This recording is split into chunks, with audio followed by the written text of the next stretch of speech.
pagi. Pagi. Oke, Assalamualaikum warahmatullahi wabarakatuh. Waalaikumsalam warahmatullahi wabarakatuh. Gimana kabarnya kalian hari ini? Alhamdulillah sehat. Gimana kabarnya? Sehat. Sehat. Udah semangat gitu sih? Ayo dong yang semangat. Siang Bu, udah siang sampai. Ya harusnya kalau siang itu masih semangat lagi dong, biar kalian tuh tetap fresh gitu. Oke, hari ini kita bentar, saya mau ngabsen dulu deh. Bentar ya.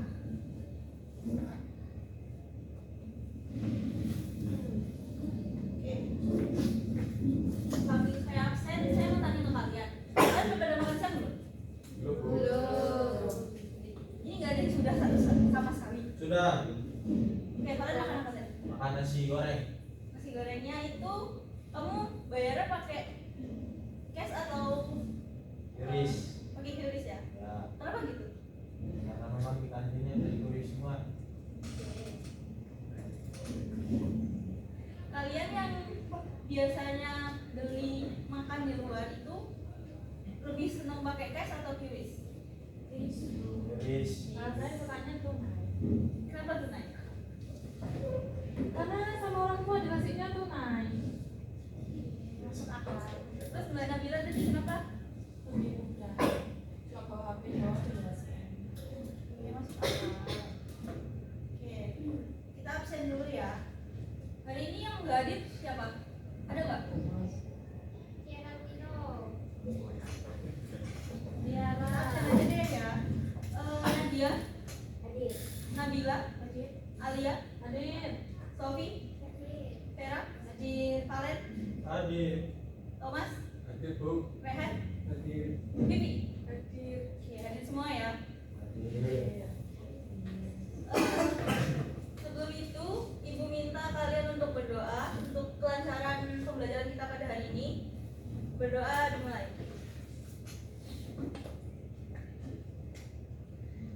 Oke, berdoa dapat diselesaikan.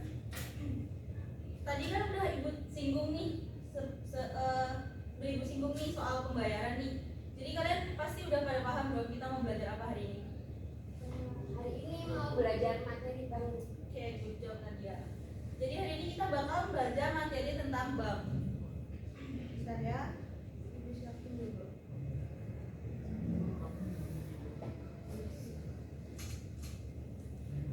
Kalian udah pada baca belum yang Ibu kirim tadi? Sudah. Apa yang Mbak Sofi baca?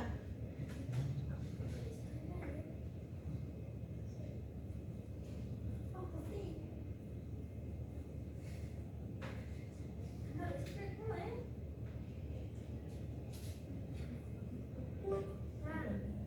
Bank adalah tempat saya menabung uang dan meminjam uang. Tidak cuma pinjol. Gak usah seneng apa tadi?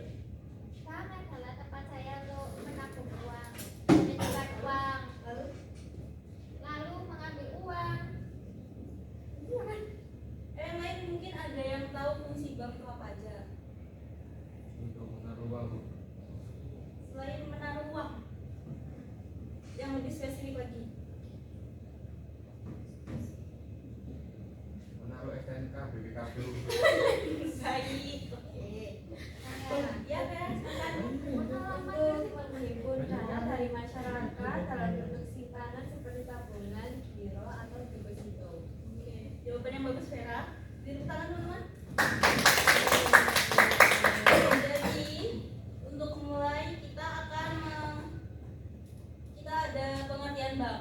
Jadi pengertian bank itu ada dua, yang secara umum yaitu sebuah lembaga keuangan yang umumnya didirikan dengan kewenangan untuk menerima simpanan uang, meminjamkan uang dan menerbitkan uang cash atau banknot. Sebenarnya tadi udah disebutkan sama teman-teman yang lain.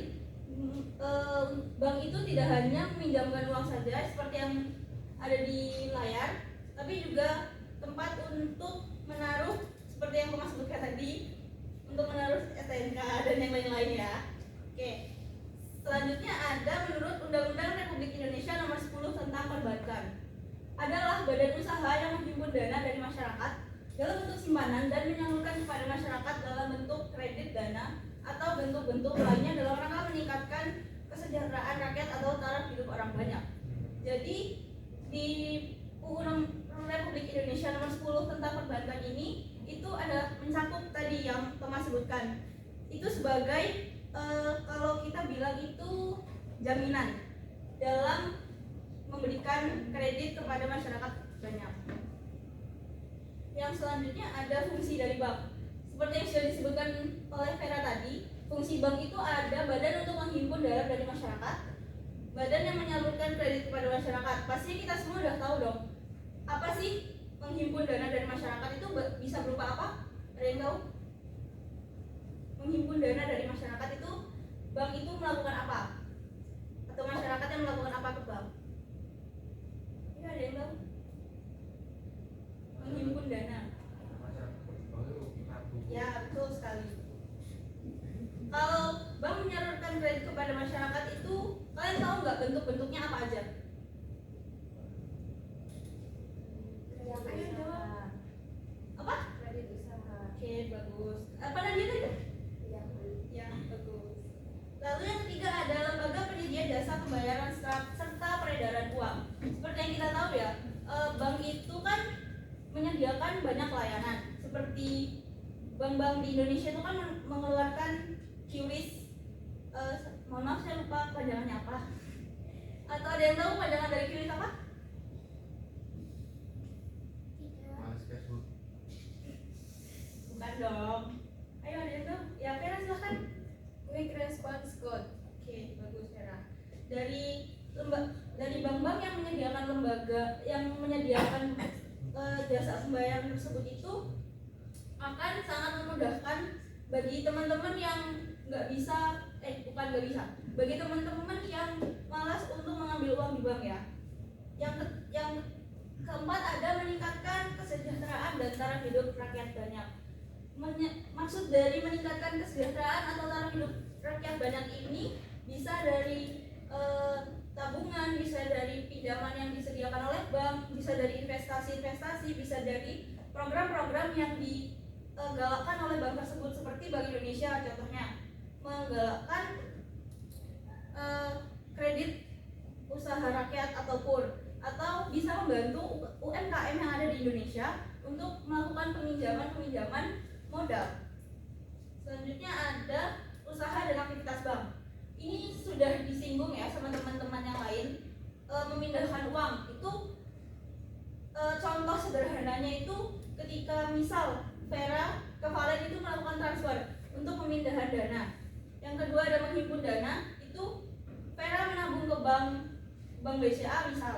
Untuk yang ketiga melakukan kredit, misal Thomas tadi mengajukan jaminan berupa BPKB motor atau yang lainnya kepada bank untuk mendapatkan kredit usaha, atau bisa juga seperti contohnya Nadia itu membutuhkan kredit usaha rakyat untuk memajukan UMKM-nya. Menempatkan uang ini kita udah pasti sama-sama tahu ya. Menempatkan uang ini maksudnya ya sama ya nabung tadi, terus juga menempatkan surat-surat berharga seperti ada banknote tadi. Yang selanjutnya ada menerima pembayaran dan tagihan. Bank itu kan gak cuma melayani peminjaman doang, tapi bank itu juga melayani pembayaran dan tagihan gitu.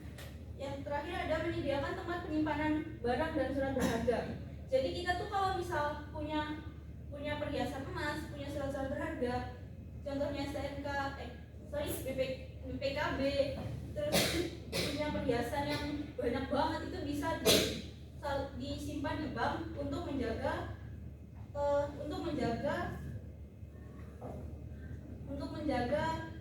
agar tidak hilang di rumah. Lalu ada jenis-jenis bank. Menurut Undang-Undang Nomor 10 Tahun 1998 tentang perbankan, bank itu dibagi menjadi dua, yaitu bank yang pertama ada bank umum. Bank umum ini itu bank yang melaksanakan kegiatan usaha secara konvensional dan dana atau semua aktivitasnya itu menerapkan prinsip syariah seperti bank Mandiri, bank BRI dan yang lain-lain. Lalu yang kedua ada bank perkreditan rakyat atau BPR, merupakan bank yang menerima simpanan dalam bentuk deposito berjangka atau tabungan dan bentuk lainnya. Lalu yang selanjutnya ada jenis bank dari segi statusnya. Jadi bank itu dari segi statusnya ada dua, bank devisa dan bank non devisa. Apa sih bank devisa itu?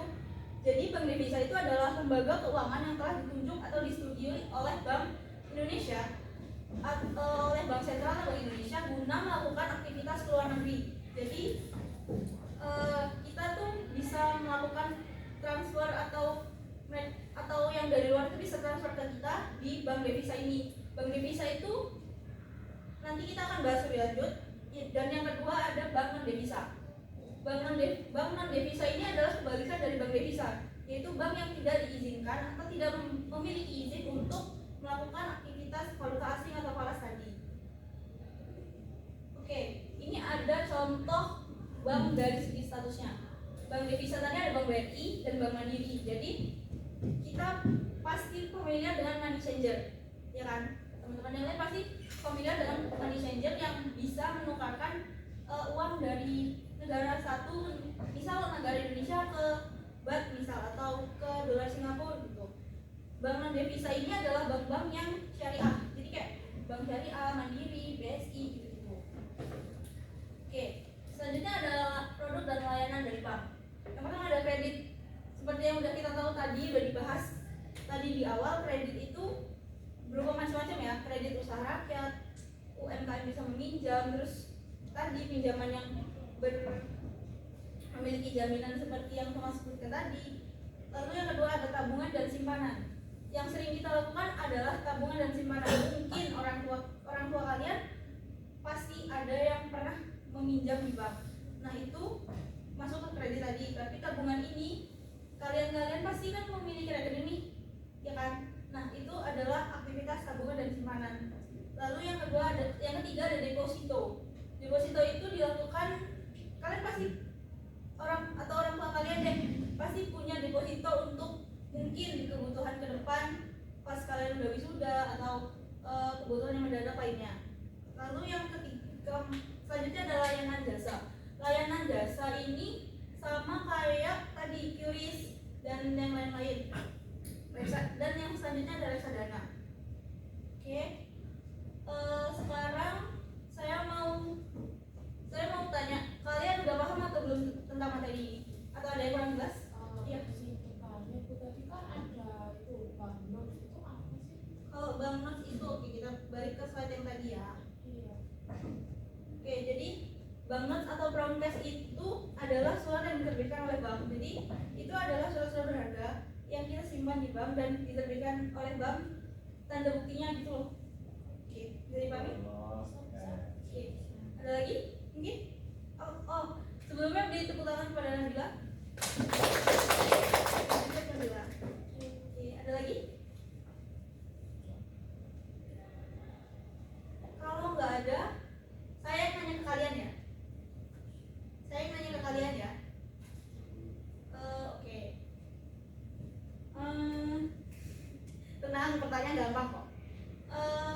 Alia Yohananda deh. Tadi kan saya udah nyebutin tentang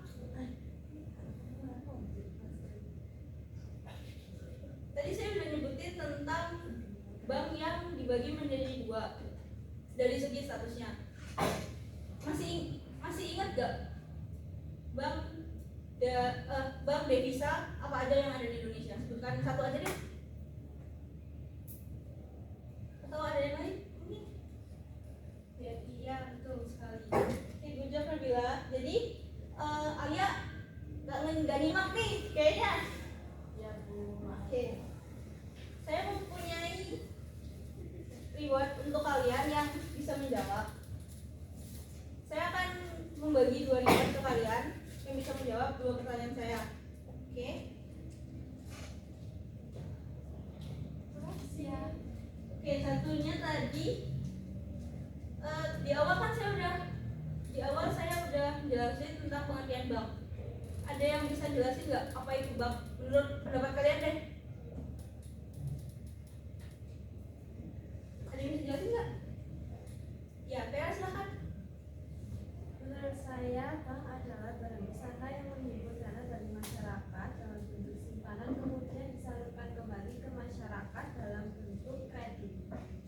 job Vera. Beri tepuk tangan Vera dulu. Oke. Pembelajaran kita kan udah selesai. Tapi tentunya nggak cuma di sini aja. Saya mau kalian membentuk kelompok. Saya akan memberikan studi kasus, tapi tenangin kelompok ya. Kalian bentuk kelompok, 2 kelompok. Itu isinya 4 orang. Bisa mulai berhitung 1 2 1 2 dari Valen. 1 2 1 2 2 Oke. Buat Mbak Vivi nanti gabung di kelompok manapun nggak apa-apa. Oke. Jadi saya beri waktu 5 menit untuk duduk sesuai kelompoknya. Kelompok 1 dan 2. Iya bebas. 1 dan 2 tadi. Yang kelompok 1 siapa? Nah, itu gabung satu kelompok. Tuh. Kelompok 2 siapa? Gabung satu kelompok. di sini di kamar mandi. Iya, silakan. Waduh, gede-gede. Silakan. Ayo 5 menit. Siap. Ayo 5 menit.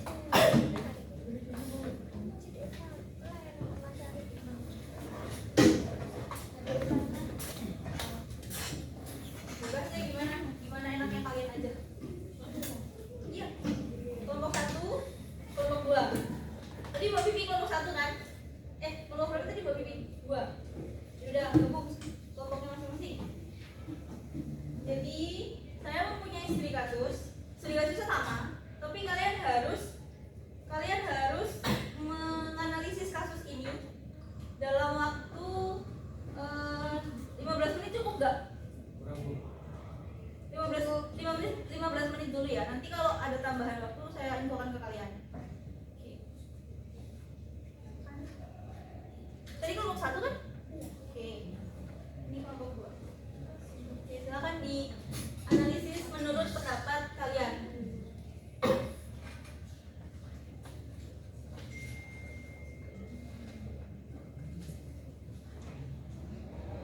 Misi.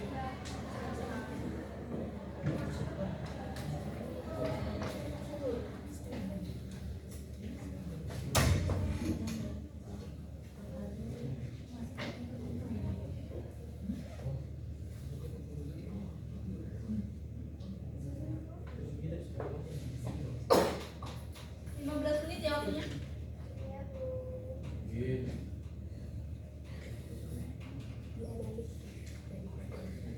Gimana Dok Sinta?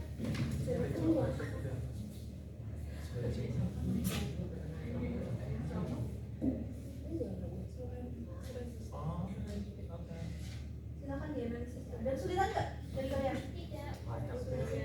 Ya, bentar. Kelompok 1 aman ya? Nah, Tolong baca tuh. Gimana kelompok 2?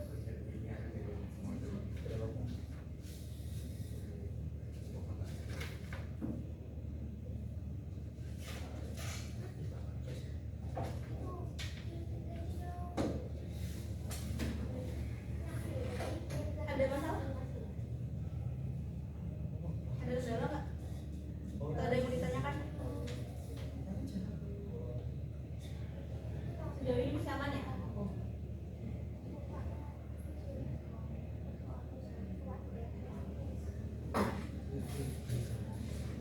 Jangan lupa nanti tunjuk salah satu dari kalian buat maju ke depan menjelaskan.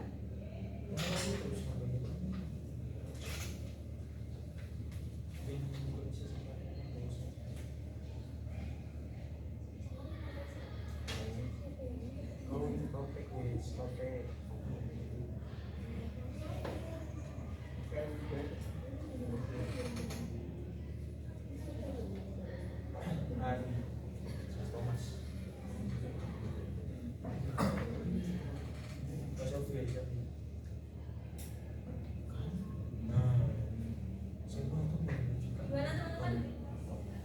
Apa udah bisa dipresentasikan sekarang? Bu. Kan mati. Nah.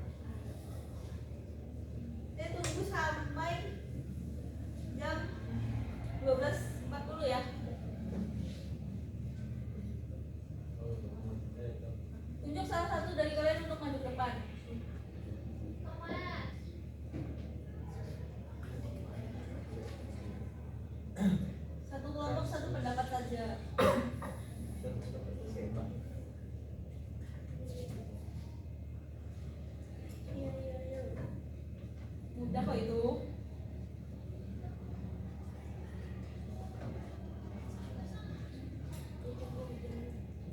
Kalian mau memberikan poin-poin juga nggak apa-apa. Iya.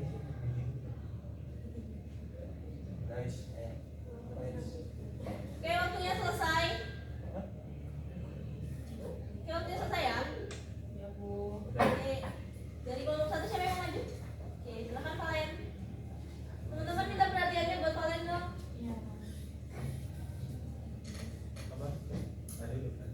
Oke, kami dari kelompok 1 akan membaca hasil dari analisis yang telah kami rangkum Iya. buat. Dari kasus Bank Senturi Mutual, karena adanya pemberian dana atau buyout yang kontroversial sebesar 6,7 triliun pada tahun 2008. Dana tersebut diberikan melalui fasilitas pinjaman jangka pendek FPJP oleh Bank Indonesia dengan alasan mencegah dampak sistematik yang dapat memicu krisis keuangan nasional. Oke, langsung ke inti jawaban aja nggak apa-apa.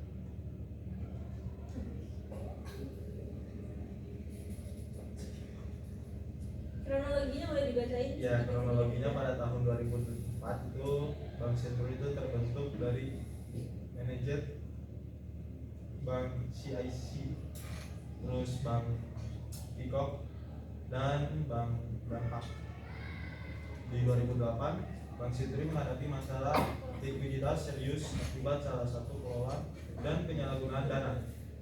Terus pada November 2008, KSSK yang dipimpin oleh Sri Mulyani dan Gubernur BI itu memutuskan penyelamatan Bank Senturi. Terus pada 2009, LPS mengambil alih kepemilikan Bank Senturi. Terus berikutnya aktor atau penanggung jawabnya itu Robert Pantula dan pemegang saham pengendali itu. Terus ditemukan melakukan pelanggaran. Terus yang kedua Sri Mulyani dan Giordino sebagai ketua KSSK dan Gubernur BI keduanya terlibat pemutusan pemberian FPJP. Terus berikutnya ada Budi Mulya, mantan deputi Gubernur BI, ditetapkan sebagai tersangka karena diduga menyalahgunakan kewenangannya dalam pemberian FPJP. Terus berikutnya itu alasan pemberian mencegah krisis ekonomi itu seperti yang terjadi di tahun 1997 sampai 1998. Terus permasalahan utama dugaan korupsi terkait penyalahgunaan dana, penyimpangan prosedural dalam pemberian FPJP. Terus proses hukum 2013 Budi Mulyadi ditetapkan sebagai tersangka dan ditahan. Oke. Cukup Valen? Bisa dicukupkan? Oke. Jawaban yang bagus dari kelompok 1 beri tepuk tangan teman-teman. Bentar Valen, saya punya reward buat kalian yang bisa menjelaskan. Terima kasih ya. Kelompok 2 silakan. Kelompok 2 silakan. Cukup berikan poin-poinnya saja ya.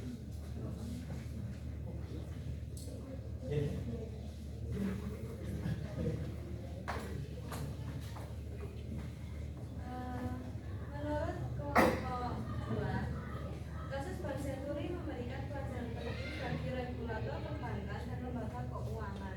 Yang pertama yaitu pentingnya transparansi dan kontrol internal dalam bank. Yang kedua, perlunya regulasi yang kuat untuk mencegah penyelewengan dana.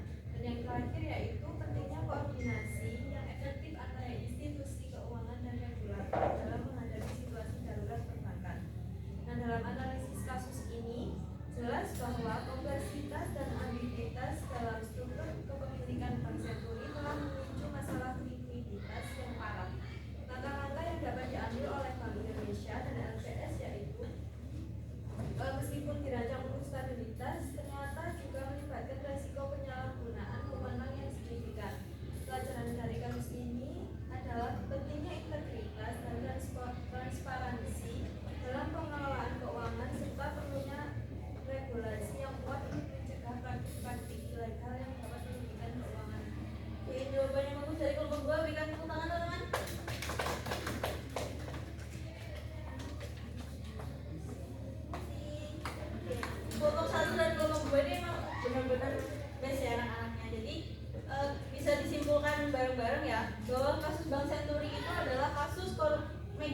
korupsi yang terjadi di Indonesia, yang mana itu melibatkan tokoh-tokoh penting di Bank Indonesia.